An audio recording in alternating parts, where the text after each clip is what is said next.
What if? What if you had a friend who died without knowing Jesus as their personal Savior?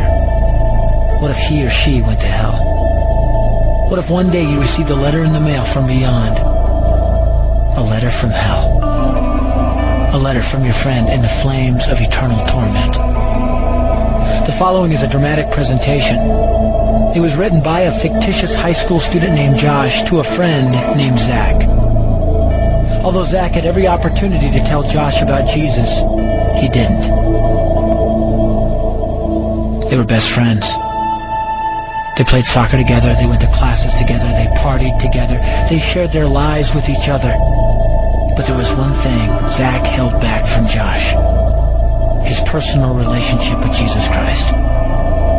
The rest of the story is simple and sad. A few too many beers, a tragic drive home, a crash, a death, a funeral, a letter. Here is that letter in its entirety. A letter from hell.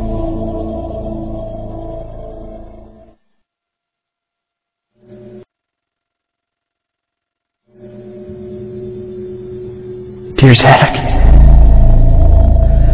I died today. It's a lot different than I expected. You see, I always thought dying would bring me into a world that's foggy and hazy. But this place is crystal clear. It's even more real than my life on Earth. I can think. I can talk. I can even feel. Right after the wreck, I could feel my spirit leaving my body. It was the weirdest thing, Zach. I thought I heard you screaming out to me, man. I must have been just imagining things. At first, I was just standing in line, getting registered, I guess. They asked me for my name and began to look in this thing they called the Book of Life. I guess they couldn't find it, though, because this huge angel standing next to me grabbed me by the arm and started dragging me away. I was terrified. I had no idea what was going on. I asked the angel where he was taking me, but he didn't answer. So I asked him again. Finally, he told me that only those whose names were written in the Book of Life could enter into heaven, and the rest would be condemned to hell forever. Man, I was scared. The angel threw me into some kind of holding cell where I've been sitting and thinking for a long, long time. Do you want to know what I've been thinking about? I've been thinking about you. Zach, you're a Christian. You told me so yourself. I mean, we talked about it 3 different times today. Kelly brought it up, and you laughed it off. Coach Adams brought it up, and you changed the subject. I mean, it came up right before the wreck. Well, the question I can't get out of my mind is this, Zach. Why haven't you ever told me about how to become a Christian? I mean, you say you're my friend, but if you really were, you would have told me about this Jesus and told me how to escape this terrible place that I'm headed for.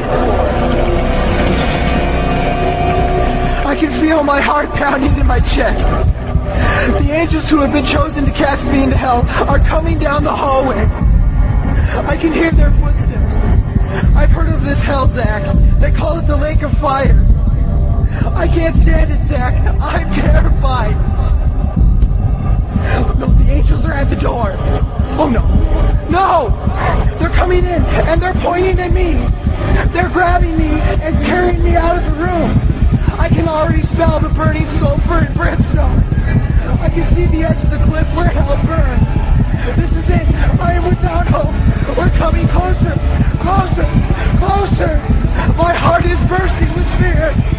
They're holding me over the flames. I'm damned forever. This is it.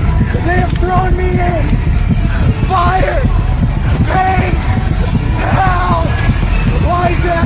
Why didn't you ever tell me about Jesus?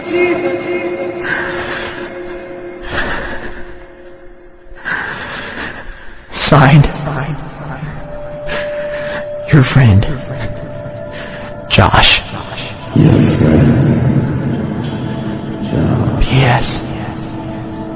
Welcome. Wish you were here. Wish you were here.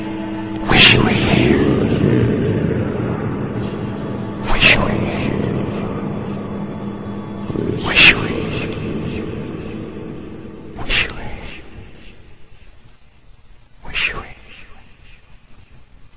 Wish you were here.